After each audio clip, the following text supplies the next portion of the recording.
instructions. You will hear a number of different recordings, and you will have to answer questions on what you hear. There will be time for you to read the instructions and questions, and you will have a chance to check your work.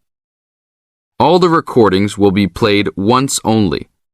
The test is in 4 sections. Write all of your answers in the listening question booklet. At the end of the real test, you will be given 10 minutes to transfer your answers to an answer sheet. Now look at Part 1. Part 1. First, you have some time to look at questions 1 to 6.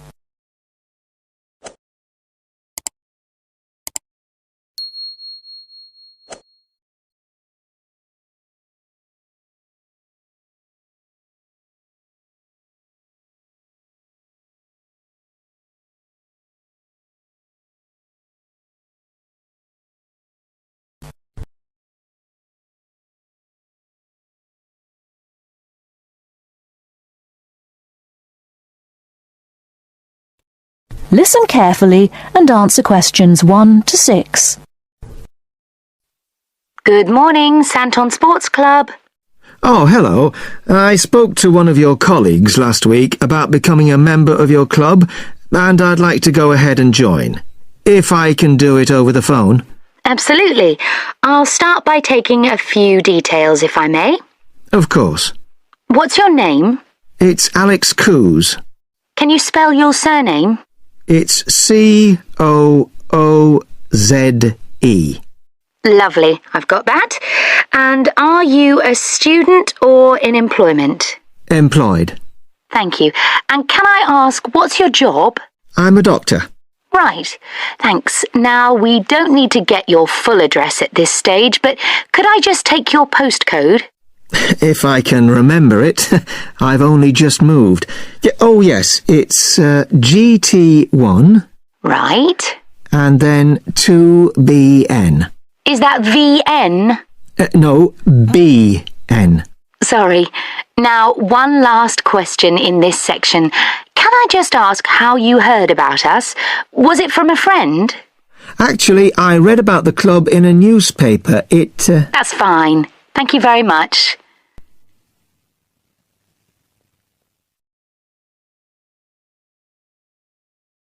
Before you hear the rest of the conversation, you have some time to look at questions 7 to 10.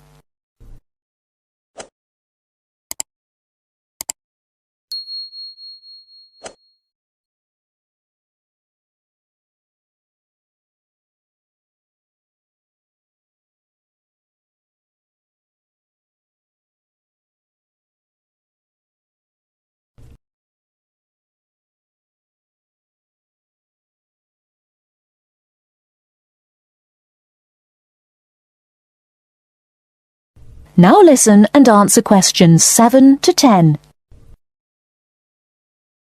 Now, we do offer different types of membership according to which facilities you want to use and when. Yes, I gathered that, but my schedule's a bit problematic. I mainly want to use the gym, and that'll be after about 7 p.m. when I finish work. Fine, right. And will you be interested in swimming? I understand you have both an indoor and an outdoor pool? That's right. I'm not a fan of swimming, actually, and certainly don't want to be there when it gets very packed in the evenings. I think I'd only want to use the outdoor one and during the day, when I can get a bit of sunbathing in. And when the children are at school, of course, so it's a bit quieter. A lot of our clients prefer that. I can imagine. And I might occasionally want to have a game of badminton, and I suppose I'd like to book courts on Saturdays and Sundays when I can organise a game with friends. Right. And would you be wanting to use our other club facilities, such as the sauna, steam room or tanning bed? They're open all day until 9 p.m. Well, I think I'd only want to use the steam room, and probably after I've been doing heavy exercise. So, shall I put that down as evenings? Sorry, no, I'd probably only use it on Saturdays, and the occasional Sunday, you know, when I have more time to relax.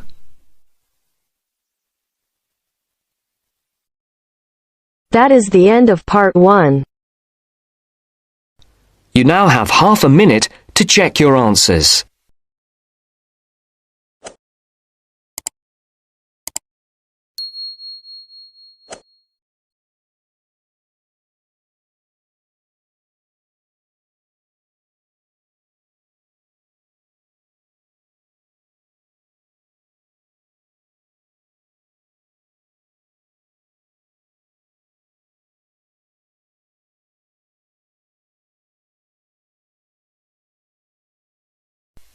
Now turns to part 2. Part 2. You will hear a member of the Active Outdoor Club talking to a group of interested potential members. First, you have some time to look at questions 11 to 14.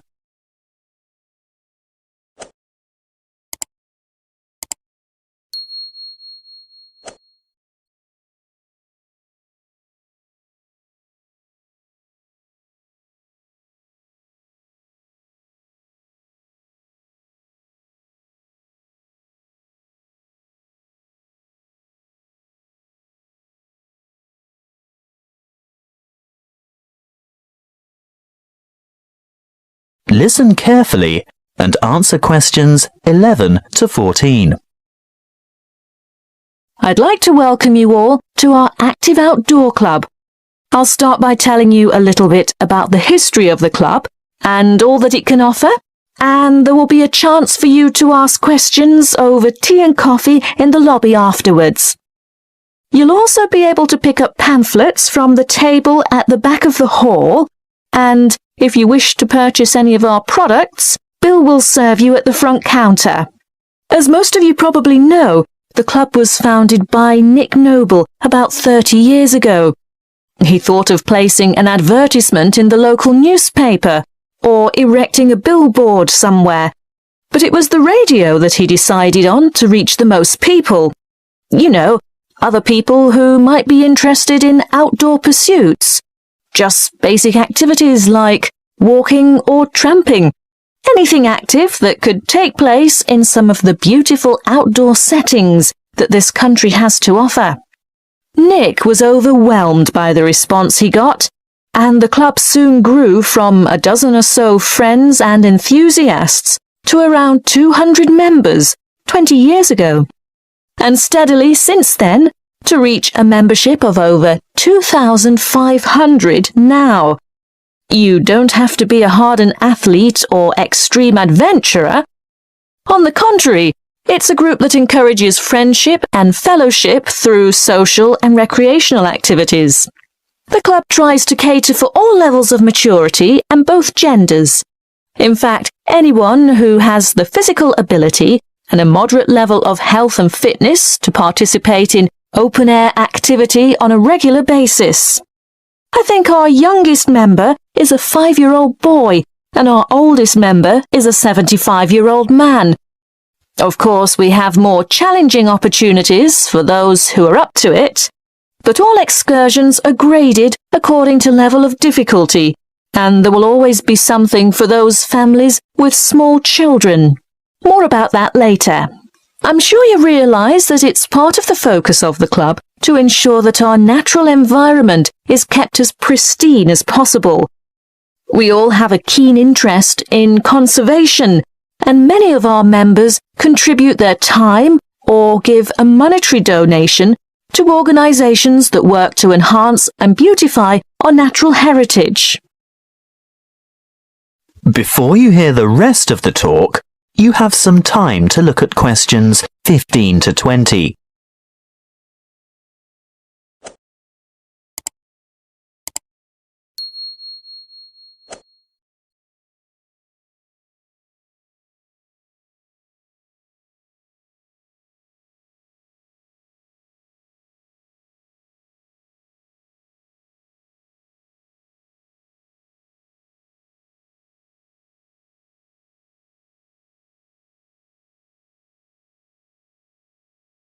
Now listen and answer questions 15 to 20. OK, now going back to the grades of activity, first of all, tramping. This is very popular with singles and couples without children, but is certainly not restricted to those groups. Tramping is arranged for Tuesdays and Saturdays throughout the year. Most tramps are of a duration of 3 to 5 hours, depending on the weather and the terrain, and of course the time of year. You would need to check the newsletter or the website to find out place and time, and if you wish to participate, phone the coordinator who can give you more information. I'll move on now to walking, which is very popular with families, but open to everyone. And walks are arranged for every Thursday and every Sunday over the course of the entire year. Walks last no more than 3 hours, although the Thursday walks might be shorter. And again, you would have to check the newsletter for details of the time and area to meet and get in touch with the walking organizer to confirm your participation. Now, the Wanderers are what you might call a subgroup of the Active Outdoor Club. This group was set up to cater for the less active, more elderly, or families with very young children who still want to enjoy the great outdoors, but without quite so much exertion. Bear in mind that the length of these activities is variable, but we're always home before dark. Any member of the club is welcome to join in their activities on a Sunday, which include visiting some of our more beautiful parks and botanical gardens, beach walks, picnics, and even boat trips to visit some of the small islands off the coast. Often guided tours can be arranged if there is enough interest. If you'd like to see what the Wanderers are up to, check the website and then phone the leader for more information. I'll bet you're all ready for that cup of tea now. But before I finish, I really must mention something that can be a lot of fun. A great opportunity to form new or strengthen existing friendships, and a chance to explore a part of the country that you may never have seen before. These are our mystery weekends.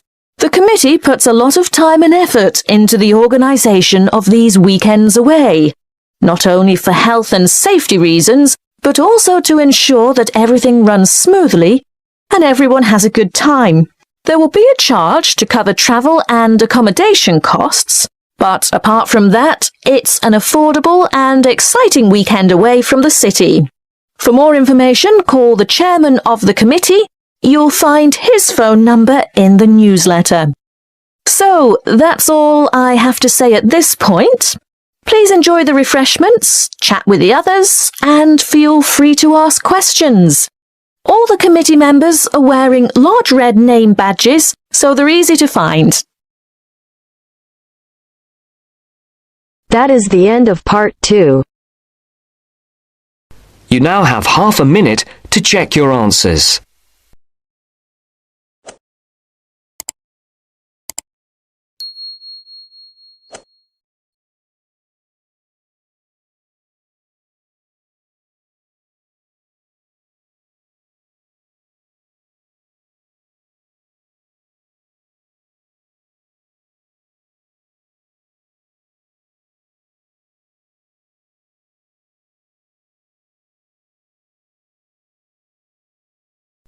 Now turns to part 3.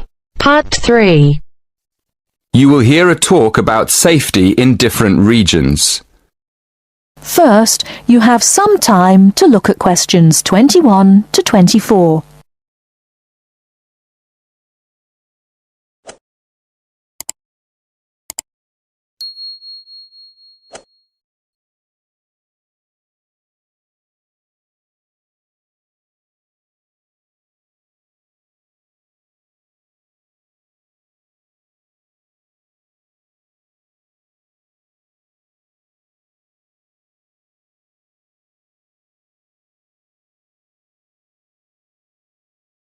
Now, listen carefully and answer questions 21 to 24.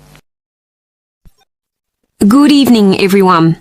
It's great to be here to talk to you about staying safe on holiday. Before I came this evening, I did a little research on where students like to go for their holidays and came up with 2 different regions, Latin America and India. So, I've been looking at the crime figures for both areas, and I thought I'd start by talking a bit about that. Then I'll give you some advice about how to avoid becoming a victim of crime. Okay, first of all, let's look at what kinds of crime are committed most in different regions. Okay, I'll start with India. Generally, India isn't thought of as a dangerous place for individuals, but there has been an increase in handbag theft in recent years. So keep an eye on your bag when you're out in the street. Right, now let's look at Latin America. Of course, you do realise that not all Latin American countries are the same, but it is true to say that guns are used in a high percentage of crimes across the region. Looking at the figures, it seems that gun crime is a serious problem throughout. Before you hear the rest of the talk, you have some time to look at questions 25 to 30.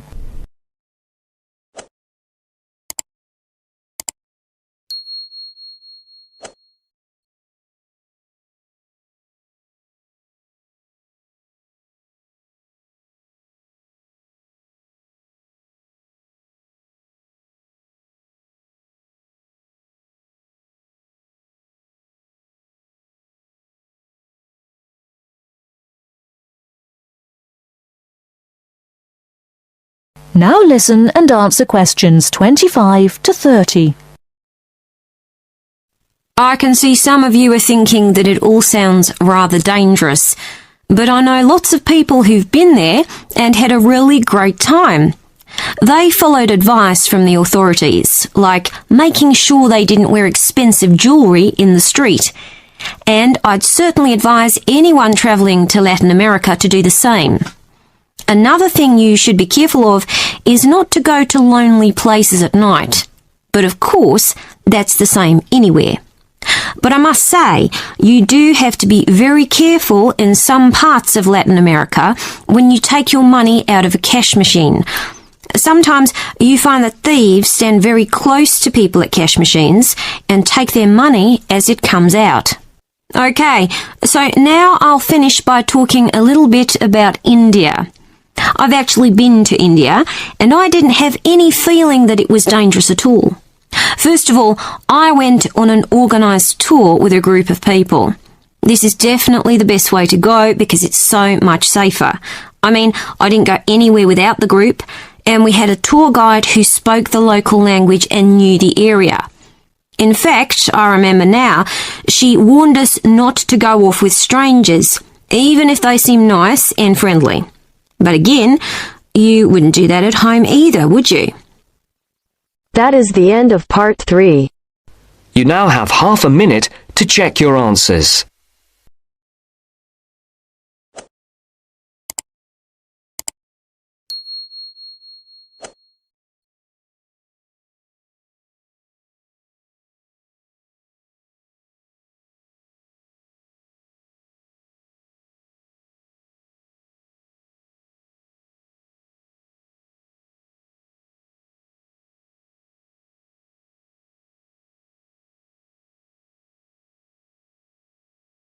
Now turns to part 4.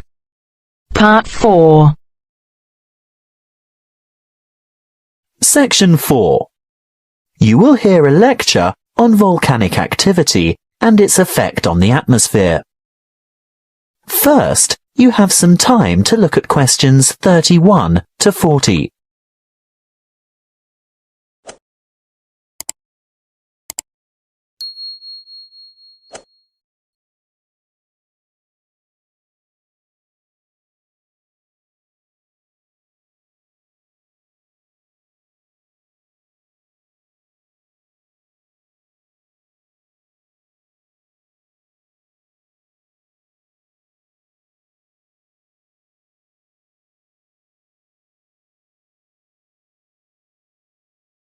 Listen carefully and answer questions 31 to 40.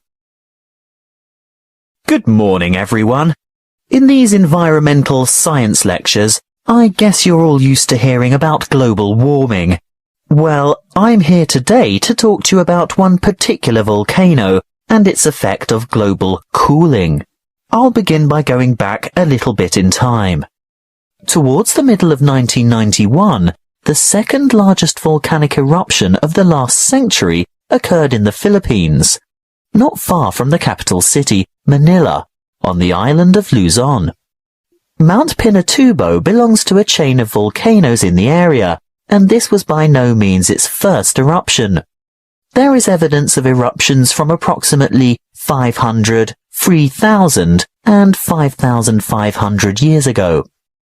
The events of the 1991 Mount Pinatubo eruption began in July 1990, when a magnitude 7.8 earthquake occurred 100 kilometers northeast of the Pinatubo region.